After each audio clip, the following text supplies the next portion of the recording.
Okay, सो ये wire है, इस पे हमने लोड लगाया, अब ये लोड बढ़ाते जाएंगे, ठीक है। तो लोड बढ़ाते जाएंगे तो क्या बढ़ेगा?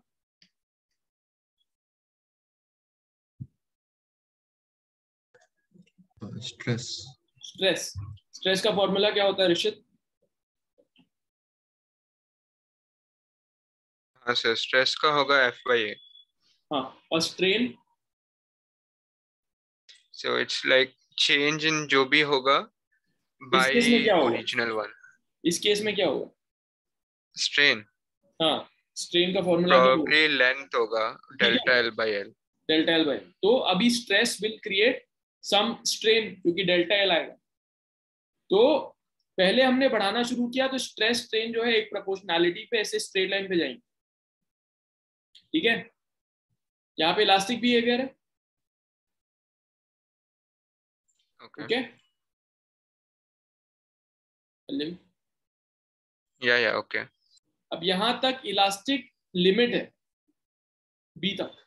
इसका मतलब यहां तक इलास्टिक है, यहां तक तो इलास्टिक बिहेवियर था, स्ट्रेस स्ट्रेन प्रोपोर्शनल था। अब यहाँ पे प्रोपोर्शनल नहीं है, थोड़े स्ट्रेस से तुमको ज्यादा स्ट्रेन मिल रहा है, दिख रहा है? थोड़ा सा और लोड दोगे तो और लंबा खींचेगा, और थोड़ा लोड दोगे तो और लंबा खींचेगा, दिख रहा है? लेकिन ये इलास्टिक लिमिट है, मतलब तो इलास्टिक वो लिमिट। वापस एक बार कर सकते हैं? क्या बोला मैंने अभी? A to B एक बार वापस बोल क्या सकते हैं? बोला, क्या मैंने? ए टू बी में क्या बोला? आपने बोला O/A स्ट्रेस और स्ट्रेन प्रोपोर्शनल है। हम्म। अ, तो और उसके बाद इलास्टिक बिहेवियर है, और उसके बाद A to B वो अपना लाइक लास्ट इलास्टिक बिहेव मतलब it comes to the maximum point, उसके बाद मैं समझा नहीं। ये नहीं बोला मैंने, मैंने बोला यहां stress is proportional to strain O to A में। A to B hmm. में एज यू कैन सी थोड़ा सा स्ट्रेस दे रहे हो, हल्का सा स्ट्रेस के लिए ज्यादा स्ट्रेन मिल रहा है ना, स्ट्रेन की तरफ ज्यादा। हाँ ओके ओके, वैसे हाँ हाँ। हमने थोड़ा सा और लोड दिया तो और लंबा खींच गया, थोड़ा सा और लोड दिया और लंबा खींच गया। पहले उतना ही खींचने के लिए हमको, इतना खींचने के लिए हमको ज्यादा स्ट्रेस देना पड़ रहा था, अभी कम स्ट्रेस में भी ज्यादा लंबा स्ट्रेन मिल रहा है towards the end of the elastic limit. Elastic limit का मतलब क्या? यहां तक बॉडी अगर छोड़ोगे तो वापस अपने ओरिजिनल शेप पे जाएगी। कहां तक?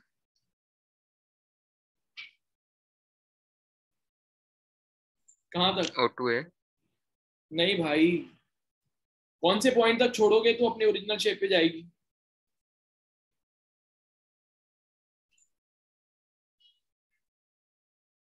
आई थिंक B तक, या B। क्या उसमें इलास्टिक लिमिट है ना, that is the limit for elastic property. Elastic property का मतलब है कि it can go back to its original shape.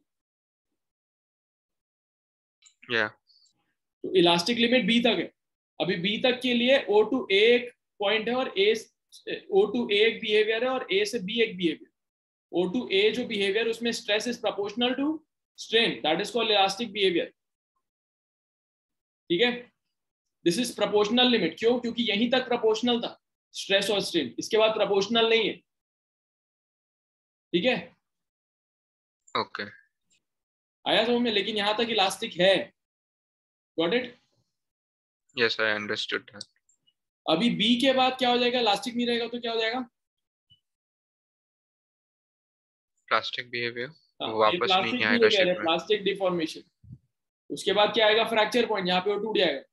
अभी प्लास्टिक डिफॉर्मेशन का मतलब वापस अपनी शेप पे नहीं आएगा, इतना डिफॉर्म होएगा और इतना ही रहेगा, और डिफॉर्म होएगा इतना ही रहेगा, ठीक है। ओके। बस। और जो भी उसके नीचे भी है स्ट्रेस स्ट्रेन के बाद, लाइक और दो आई थिंक टॉपिक्स है, वो बस एक बार जा सकता है। आई थिंक यंग्स मॉडुलस और वो भी है ना, एक बार उसके भी थ्रू।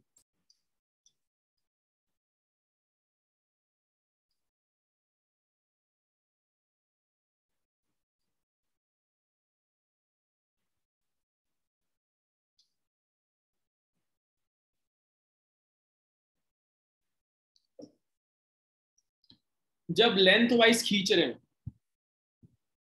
हर हर मटेरियल की प्रॉपर्टी होती है जिसके बेसिस पे वो जो प्रोपोर्शनल बिहेवियर दिखाएगा, तो किसके प्रोपोर्शनल होएगा?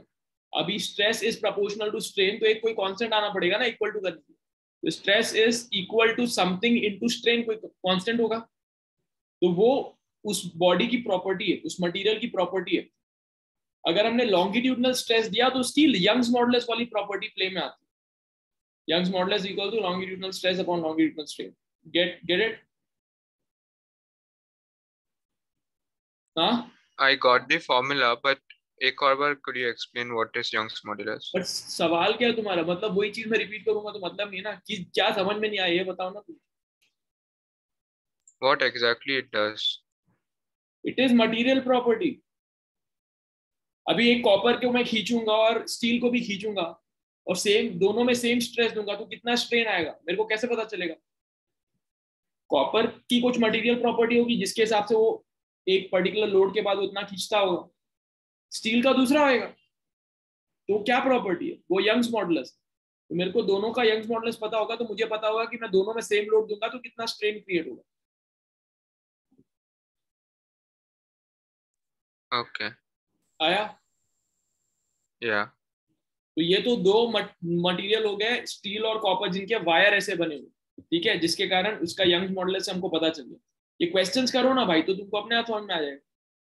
Young's modulus of the material of the wire is blah, तो फिर दे दिया, लोड दे दिया और पूछ रहा है कि इसका स्ट्रेन कितना होगा। तो क्वेश्चंस करोगे तो क्लियर हो जाएगा।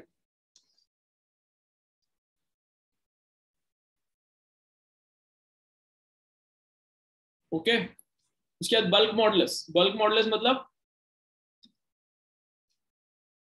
Normal stress. नॉर्मल स्ट्रेस मतलब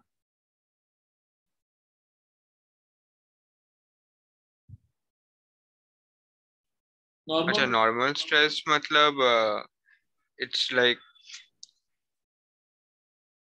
it tensile stress.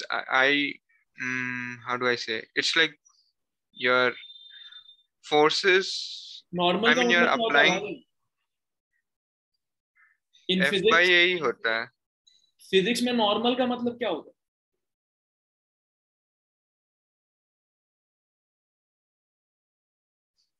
Normal draw करते हो नॉर्मल ना कौन तुम, बोलेंगे? या क्या होता है? it's like 90 degrees from the surface. हाँ, सरफेस का 90 degree, normal reaction, normal drawn. okay you all right, okay I kind of got confused. Okay. तो नॉर्मल का मतलब है परपेंडिकुलर टू द सरफेस। तो ये नॉर्मल स्ट्रेस का मतलब है यहाँ पे फोर्स लग रहा है परपेंडिकुलर टू द सरफेस। आया? तो वाला फोर्स लगेगा तो कितना वॉल्यूम में चेंज होगा, ठीक है, that is called bulk modulus. तो वैसे अगर फोर्स लग रहा होगा जहां पे वॉल्यूम चेंज हो रहा है तो तुम बल्क मॉडुलस यूज करोगे तो पता चलेगा कितना चेंज हो रहा है वॉल्यूम। अभी हर गैस का अलग बल्क मॉडुलस होगा, हर मटेरियल का अलग बल्क मॉडुलस होगा। आया समझ में? Yeah. Shear modulus. Shear modulus क्या होगा? उसको साइड से ऐसे तोड़ रहा है वो, पहले एक तो हमने सीधा खींचा लॉन्गिट्यूडनल, शियर में क्या होगा? क्रॉस। तो tangential It'll stress, have a tangential force now. हाँ, तो टेंजेंशियल स्ट्रेस ऐसे करके हम ऐसे साइड वाइज हम उसको वो करें, राइट? तो shear modulus eta is equals to ये, यहां से ले लो, tangential stress upon shear strain, ठीक है। शियर स्ट्रेन हमने पढ़ा था। So what is that? क्या? What is that sign ये next to G? Yeah. Eta, Eta. Okay. ये सब बताया था जब मैंने पढ़ाया था। I couldn't recall it. ये सारे क्वेश्चंस कर लो भाई, आज और कल में ये सारे एग्जांपल क्वेश्चंस करो तो तुमको कॉन्फिडेंस आएगा, पता भी होगा कैसे सॉल्व करना है, ठीक है। बस ऋषित, Yes sir. कोई ये भी ये कुछ वो सेम ही चीज है। I don't think we have Poisson's ratio. हाँ, All right. Yeah, done. Okay. मेरे को लगता है ऋषि तुमने अभी फॉर्मूले लिखे हैं तुमने?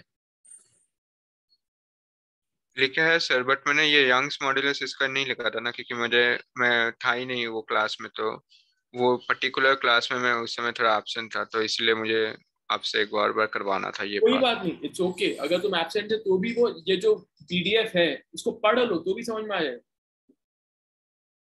हाँ, मैं आज वही करूंगा।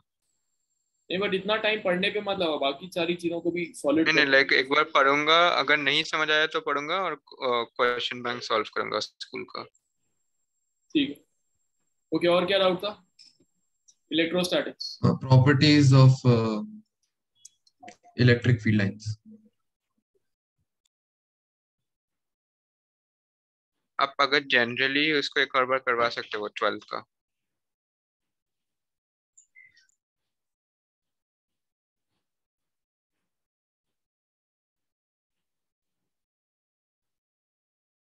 क्वांटाइजेशन ऑफ चार्ज पता है? Yeah, like it needs to have an integral value of the charge. Q equals to N E, ये फॉर्मूला हो गया, ठीक है। तो हो गया टॉपिक प्रैक्टिस 1। कूलम्स लॉ पता है?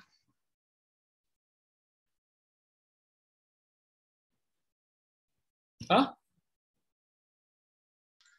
Not really. आसान तो है भाई। दो चार्जेस हैं Q1 Q2, इनके बीच में फोर्स लगेगा ना। लाइक चार्जेस होंगे तो रिपेल करेंगे, अनलाइक चार्जेस होंगे तो अट्रैक्ट होंगे, बट कुछ तो फोर्स लगेगा ना उनके बीच में। कितना फोर्स लगेगा वो कूलम्स लॉ बताता है। F equals to K Q1 Q2 upon R square, जहाँ पे K प्रोपोर्शनलिटी कांस्टेंट है। जैसे ग्रेविटेशन का फॉर्मूला होता है G m1 m2 upon R square, वैसे इसका फॉर्मूला है K Q1 Q2 upon R square. तुम इसमें भी एब्सेंट थे क्या? नहीं, बट आपने बहुत जल्दी जल्दी करवाया था तो बस बेसिक आइडिया ही मिला था। बेसिक आइडिया ही है ना, ये तो 12th का चैप्टर है, 12th में तो वापस पढ़ेंगे। बट ये तो बेसिक आइडिया है ना भाई, फॉर्मूला होना। तो बहुत कॉम्प्लिकेटेड क्वेश्चन तो कर नहीं रहे, इसमें से फॉर्मूला ही तो है। और ये फॉर्मूला याद रहेगा तो सवाल आएगा डायरेक्ट फॉर्मूले वाला, वो बन जाएगा। तो कॉम्प्लिकेटेड क्वेश्चन नहीं करे ना। के की वैल्यू है 9 इंटू 10⁹ न्यूटन मीटर, इसको ठीक है, सॉल्व राइट, यूनिट छोड़ दो। बट 9 इंटू 10⁹, अब ये तो सिर्फ फॉर्मूला ही है, इसमें मैं और क्या बताऊं। इसका कोई डेरिवेशन नहीं है, कुछ नहीं। जैसे ग्रेविटेशन का फॉर्मूला होता है वैसे ही दो चार्जेस के बीच का फॉर्मूला है। आया? Okay, sir. क्या फॉर्मूला बोलो Rishit? So K Q1 Q2 by R square. क्या ये? It is like the force between two charges. Like कभी भी आधा alike or फॉर्मूला मत बोला करो, पूरा बोलो। F equals to K Q1 Q2 upon R square. F क्या है? Force okay. Between them. Q1 Q2 क्या है? The charges on Q1 and Q2. Yes. R क्या है? The distance between them. K क्या है? The constant. Okay, K is equals to 1 upon 4 pi epsilon naught. इसमें 4 पाई तो 4 पाई है। एप्सिलॉन नॉट क्या है? Permittivity. परमिटिविटी। इसकी वैल्यू याद करने की जरूरत नहीं है। परमिटिविटी ऑफ फ्री स्पेस है। फ्री स्पेस का मतलब ये Q1 Q2 है और इनके बीच में वैक्यूम है, कुछ नहीं। तो तुम 1 upon 4 pi epsilon not use करोगे। लेकिन हो सकता है इनके बीच में स्टील रखा तो फोर्स चेंज हो जाएगा, क्योंकि इनके बीच में जो इलेक्ट्रिक फील्ड जा रही है जिसके कारण ये फोर्स लग रहा है वो चेंज हो जाएगा। अब स्टील की परमिटिविटी यूज करेंगे जो एप्सिलॉन बी होगी, ठीक है। बट अभी इसके लिए 1 अपॉन 4 पाई एप्सिलॉन नॉट, इसकी वैल्यू है 9 इंटू 10⁹। जैसे कैपिटल जी की वैल्यू क्या है? 6.67 into 10 to the power minus 11. ठीक है, वो कैपिटल जी की वैल्यू है। वैसे इधर के की वैल्यू क्या है? 9 into 10 to the power 9. ठीक है, ओके। तो ये एब्सोल्यूट परमिटिविटी ऑफ मीडियम। तो जैसे मैंने बताया था ना अभी, अगर उनके बीच में एप्सिलॉन वाला कोई मटेरियल रखा है तो ये फॉर्मूला एप्सिलॉन बन जाएगा, ठीक है।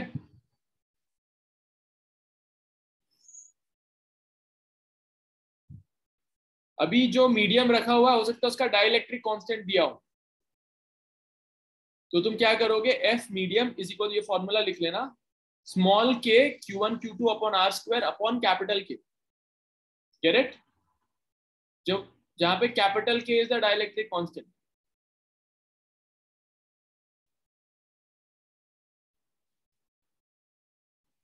ये 1/4 dielectric like the two charges or something like that? नहीं, just dielectric constant which is related to the permittivity.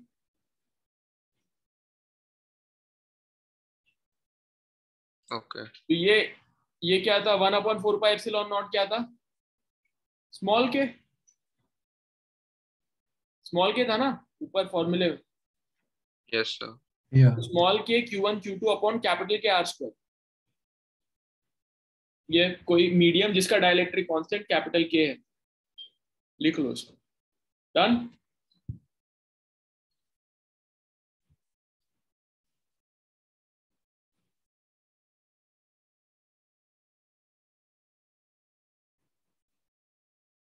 अभी चार्ज डेंसिटी मल्टीपल तरीकों से निकाल सकते हैं. पूरे लेंथ में अगर चार्ज है तो हम उसको लीनियर डेंसिटी बोलेंगे कि अगर Q चार्ज है L लेंथ पे तो Q/L. अभी लेंथ की एक वायर होगा तो उसका लेंथ होगा, लेकिन अगर कोई शीट है, इतनी लंबी शीट है, तो एरिया डेंसिटी हो जाएगा उसका. Q चार्ज है और A एरिया, तो Q/A will give you surface density sigma. और अगर पूरा वॉल्यूम है, पूरा बॉल है जिसके अंदर चार्ज हो सकता है, स्टील का बॉल है, कॉपर का बॉल है, तो उसमें वॉल्यूम डेंसिटी आ जाएगी. Q चार्ज है और V वॉल्यूम है तो Q/V. ठीक है, सरफेस चार्ज डेंसिटी होगी और ये वॉल्यूम चार्ज डेंसिटी होगी. आया समझ में? So that's zeta, right? I think. Which? Volume charge density का symbol.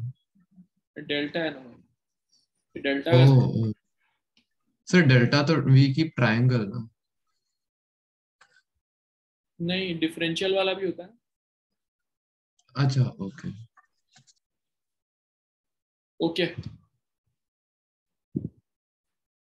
और इलेक्ट्रिक फील्ड इंटेंसिटी बताया था मैंने, जितना फोर्स लग रहा है अपॉन टेस्ट चार्ज मतलब अगर इलेक्ट्रिक फील्ड लाइन है इधर, इलेक्ट्रिक फील्ड लाइन का मतलब क्या है कि फोर्स लगा रहा होगा तभी फील्ड है. फील्ड का मतलब ही वो होता है कि फोर्स लगा रहा हो तो पता चलेगा, है ना?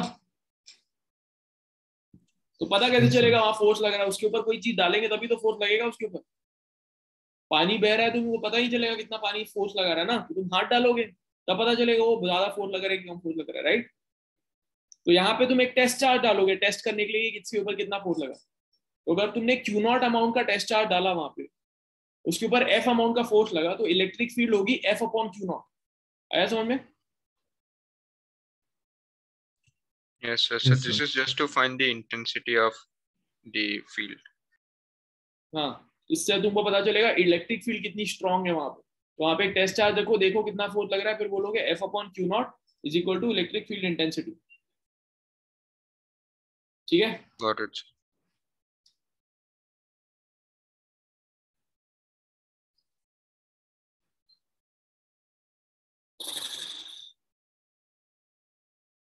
और क्या तुमको क्या जानना था भाई? Property of electric field line में क्या कंफ्यूजन था? I'm not able to visualize it. Like, sir, class में he gave us some questions to do in the class. Our school sir. So I could not understand how they were working. So can you just explain it? क्या question है बताओ तो. Like कब repel होगा, कब question तो याद नहीं है. Like you were just electric getting it field done ऐसे है, पानी orally. की तरह इलेक्ट्रिक फील्ड. ठीक है, इलेक्ट्रिक फील्ड लाइंस ऐसे फोर्स है. ठीक है, अब ये अगर इस डायरेक्शन में इलेक्ट्रिक फील्ड, इसका मतलब पॉजिटिव चार्ज रखूंगा तो कहाँ जाएगा?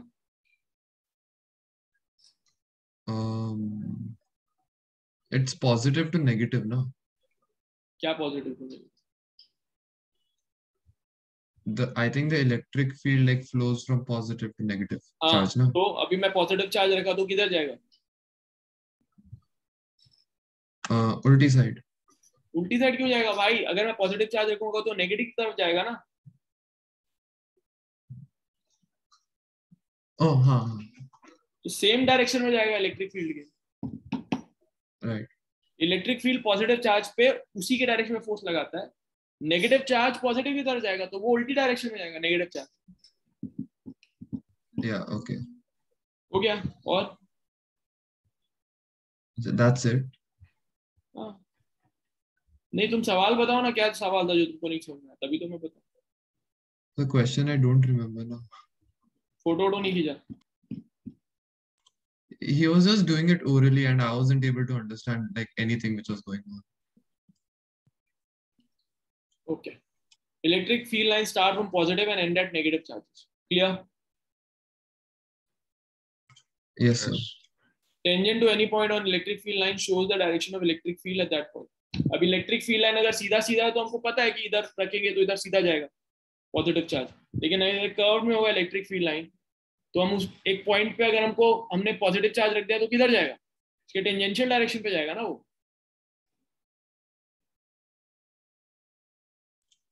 To field lines can never intersect each other same. क्यों फील्ड लाइन इंटरसेक्ट नहीं हो? 9 से पढ़ रहे हो ना तुम। It cannot intersect, it cannot, because like it will be from two sources. Two directions हो जाएंगे। two sources नहीं होएगा, एक पॉजिटिव चार्ज रखोगे तो कहाँ जाएगा? अगर दो डायरेक्शन है उसके पास वो एक ही जगह जा सकता है ना, एक टाइम पे दोनों जगह तो नहीं जा सकता, तो इसीलिए they do not intersect. Ultimately it's a resultant, तो अगर मल्टीपल फोर्सेस लग भी रहे होंगे तो उसका जो रिजल्टेंट है एक सिंगल, वो इलेक्ट्रिक फील्ड लाइन दिखा रहा है, रिजल्टेंट क्या बन रहा है। ठीक है सर, एक जस्ट स्मॉल डाउट है, नॉट रियली रिलेटेड टू ये वाला, but 12th class mostly electric के ऊपर ही है ना, लाइक इलेक्ट्रिसिटी के ऊपर ही इलेक्ट्रिसिटी चैप्टर्स और बेस्ड है। Optics light.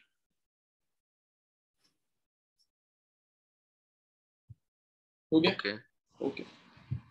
और थोड़े बहुत बाकी छोटे मोटे टॉपिक्स हैं इलेक्ट्रोमैग्नेटिक वेव्स और इसे। Okay. Electric field lines do not form close loop. Why? एक क्लोज लूप नहीं हो सकता क्योंकि इलेक्ट्रिक फील्ड का मतलब है जहां चालू हो रही है और जहां खत्म हो रही है उसमें एनर्जी डिफरेंस है। तो जहां चालू हो रही है वहां ज्यादा एनर्जी है, जहां खत्म हो रही है वहां कम एनर्जी है, तभी तो इधर से इधर जा रहा है ऑटोमेटिकली एनर्जी ले। तो क्लोज लूप नहीं हो सकता क्योंकि ये ज्यादा एनर्जी है, कम कम कम कम कम कम कम कम कम होके फिर ये ज्यादा पे कैसे घुस जाएगा, इसलिए क्लोज लूप नहीं हो सकता। ठीक है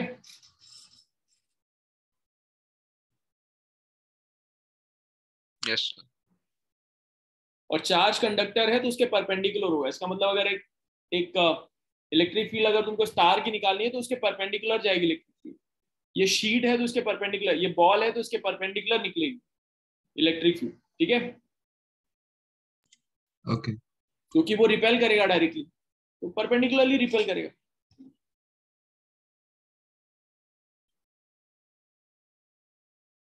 ओके हो गया। ये ऐसे दिखा रहा है ना, ऐसा कुछ सवाल था क्या? नहीं ये भी कोई सवाल नहीं, आई डोंट नो व्हाट। ऐसा कुछ था क्या कि दो पॉजिटिव हैं तो इनका electric it was field like ऐसे होगा। this. हाँ तो ये पॉजिटिव है ये नेगेटिव है तो ये यहाँ से यहाँ जाएगा, यहाँ से यहाँ जाएगा, यहाँ से यहाँ जाएगा, राइट? ये समझ में आ गया? और दोनों पॉजिटिव है Yeah. तो ऐसे जाएगा क्योंकि यहाँ से यहाँ तो जा नहीं सकता। ठीक है तो ऐसे क्वेश्चन क्या है इसका? इलेक्ट्रिक फील्ड कैसी दिखेगी? दो पॉजिटिव है तो उनकी इलेक्ट्रिक फील्ड कैसी दिखेगी?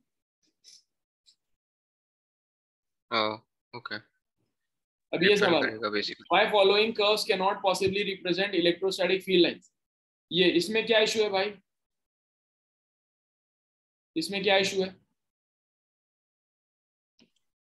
In the first one, right? हाँ ए में क्या इशू है? Because it's going from negative to exactly positive. यहाँ पे नेगेटिव टू पॉजिटिव जा रहा है, ये इशू है। ठीक है इसमें क्या इशू है? हाँ. It's going from Positive to positive to positive. positive. It positive should to repel. Positive, यहाँ पे ऐसा उल्टा ऐसे ऐसे जाना चाहिए था, सबका रिपेल होना चाहिए था हर तरफ से, है ना? ये क्या है? ये चार्ज है यहाँ पे और यहाँ पे भी चार्ज है, ये पॉजिटिव पॉजिटिव पॉजिटिव है, ये negative negative negative charge surface पे। क्या इशू है इसमें?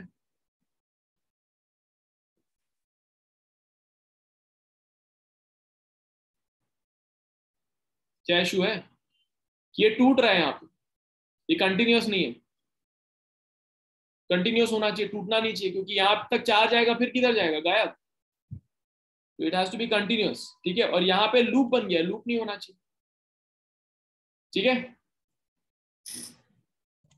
Okay, sir. ये आंसर की दिया जस्ट हुआ थोड़ा है। सा थोड़ा सा एक वो ऊपर जाइएगा, मुझे बस एक डायग्राम देखना, ऊपर एक था बस थोड़ा सा कौन सा? Above this. और हाँ एक और पेज, कौन सा डायग्राम?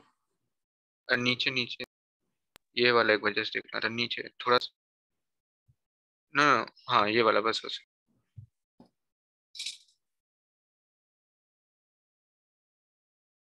Okay got it. हो गया?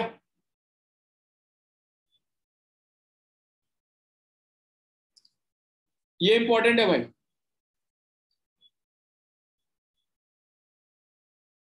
सॉलिड या हॉलो कंडक्टर होगा, उसके बीच में कोई फील्ड नहीं होती, समझ रहे हो? फॉर एग्जाम्पल एक बॉल है यहाँ पे, कंडक्टर का, कॉपर का बॉल है, और इलेक्ट्रिक फील्ड ऐसी जा रही है, तो क्या होगा? इलेक्ट्रिक फील्ड आएगी तो यहाँ पे अपने अपने चार्जेस बना लेगी इसके अंदर, अंदर कोई इलेक्ट्रिक फील्ड नहीं होगा इस बॉल के अंदर, फिर ये बाहर वापस इलेक्ट्रिक फील्ड जाएगी सीधा सीधा, ठीक है? So electric field lines do not pass through a conductor. Hence, the interior of the conductor is free from the influence of electric field. So a conductor would not have any charge inside it. Inside नहीं होगा, फिर वो surface पे होगा। Okay. अब बोलो भाई। नहीं सर, मेरा मैं समझ गया। ओके, और क्या? ये सब सवाल वाल करो ना, इसमें खुद के आंसर सब दिए हुए हैं तुमको, वहीं पे सब समझ में आता जाएगा। कोई क्वेश्चन नहीं बने तो पूछो। एक क्लास फिर कर दीजिए, वो एक्सियल पॉइंट, इक्वेटोरियल पॉइंट, वो वाला पार्ट एक बार कर सकते हैं। ओके, डाइपोल का formula, dipole is P, dipole moment, ठीक है? इस P is equals to Q. Dipole कब होता है? जब सेम चार्ज दोनों एंड पे लगाओ बट ऑपोजिट पोलैरिटी, तो प्लस क्यू है माइनस क्यू है, तो क्यू इंटू उनके बीच में जितना डिस्टेंस है 12, तो Q into 12 will give you dipole moment, ठीक है? अभी आगे यूज होएगा।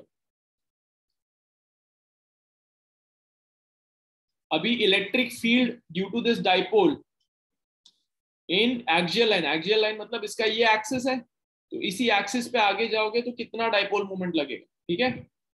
इसका पूरा डेरिवेशन है, बट बस फॉर्मूला यूज कर लो। इसका डेरिवेशन मतलब सिंपल ही है, खुद से डिराइव भी कर सकते हो, इट्स जस्ट बेसिक ज्योमेट्री। ये फाइनल आंसर आएगा 2p upon 4 pi epsilon naught x cube, जहां पे x is the distance from centre to this point जहां पे तुम इलेक्ट्रिक फील्ड निकाल रहे हो। आ रहा है समझ में? देखो इधर ये डाइपोल है, फॉर एग्जांपल इतना इतना छोटा सा डाइपोल है, यहाँ पे प्लस क्यू है, यहाँ पे माइनस क्यू, ठीक है? अब ये प्लस क्यू माइनस क्यू दोनों इलेक्ट्रिक फील्ड देंगे, तो प्लस क्यू से माइनस क्यू की तरफ जाएगा इलेक्ट्रिक फील्ड, है ना? Yes. लेकिन यहाँ पे अगर मैं देखूंगा इस पॉइंट पे, तो यहाँ पे भी तो फोर्स लगेगा।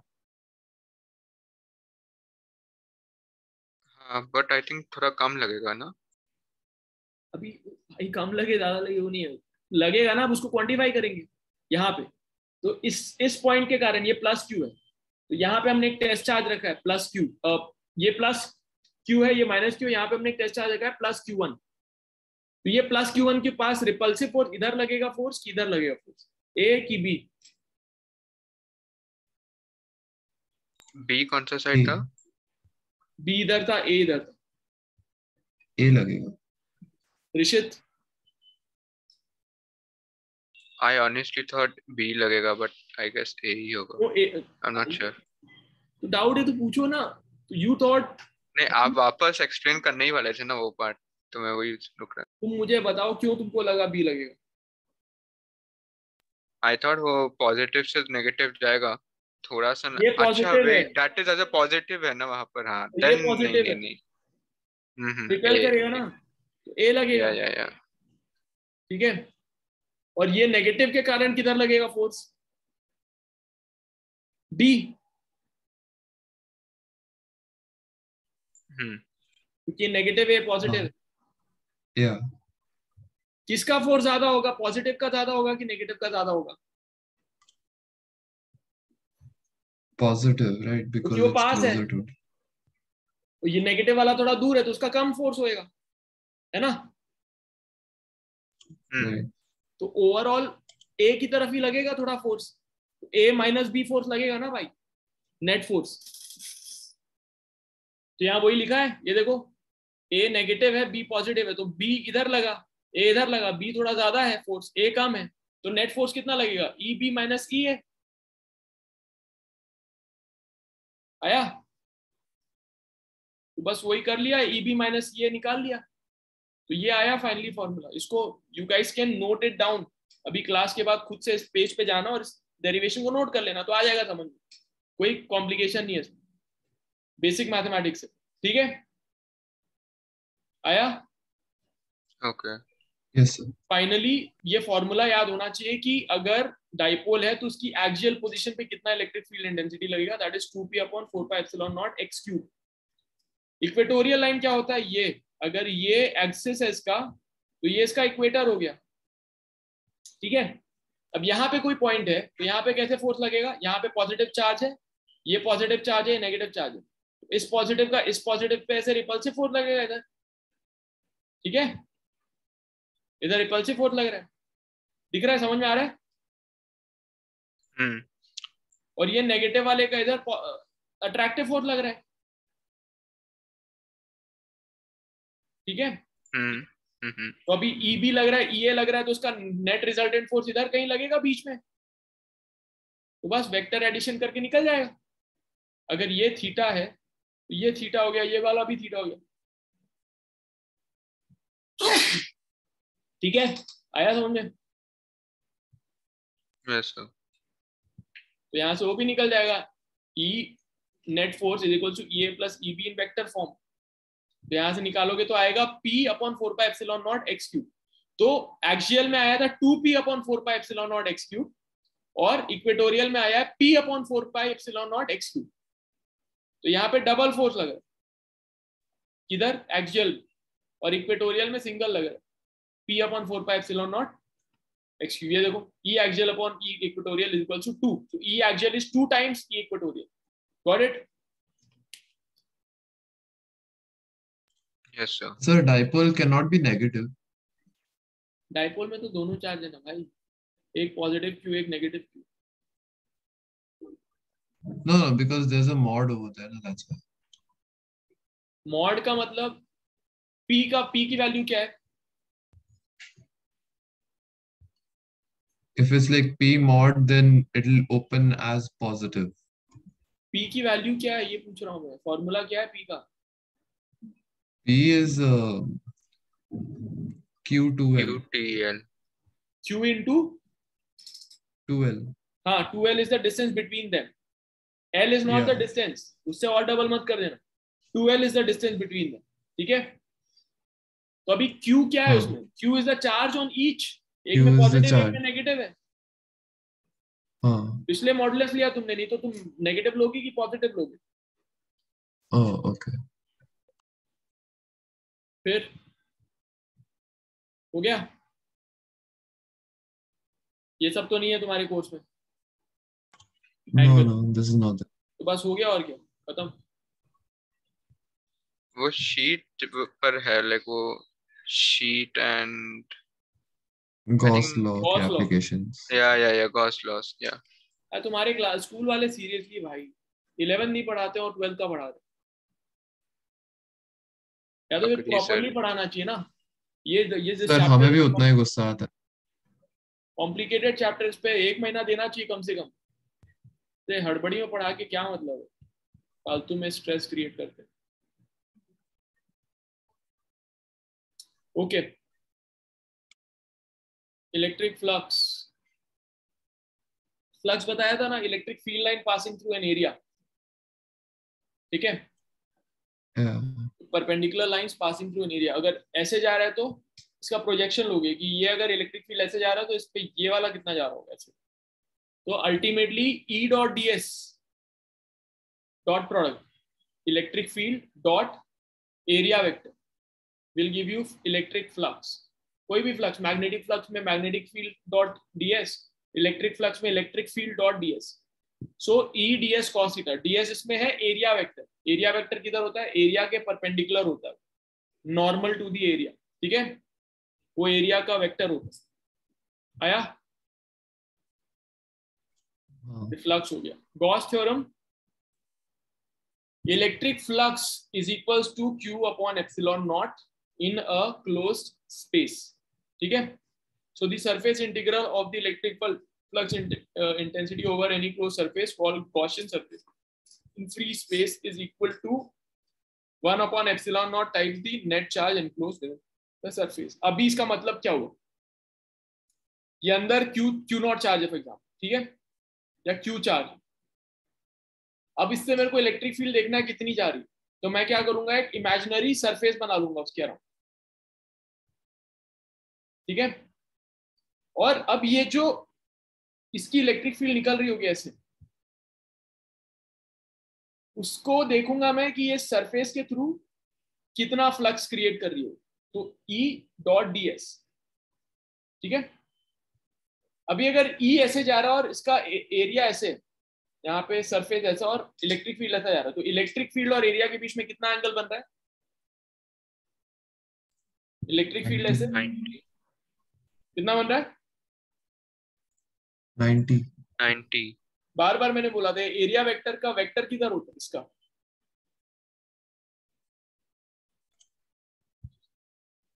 ये एरिया है, अगर ये एरिया है उसका वेक्टर किधर होगा भाई, it will be perpendicular. हाँ, तो इट बी परपेंडिकुलर, तो एरिया So का it will be वेक्टर इधर हुआ, 180. 180 होगा या 0 होगा, राइट।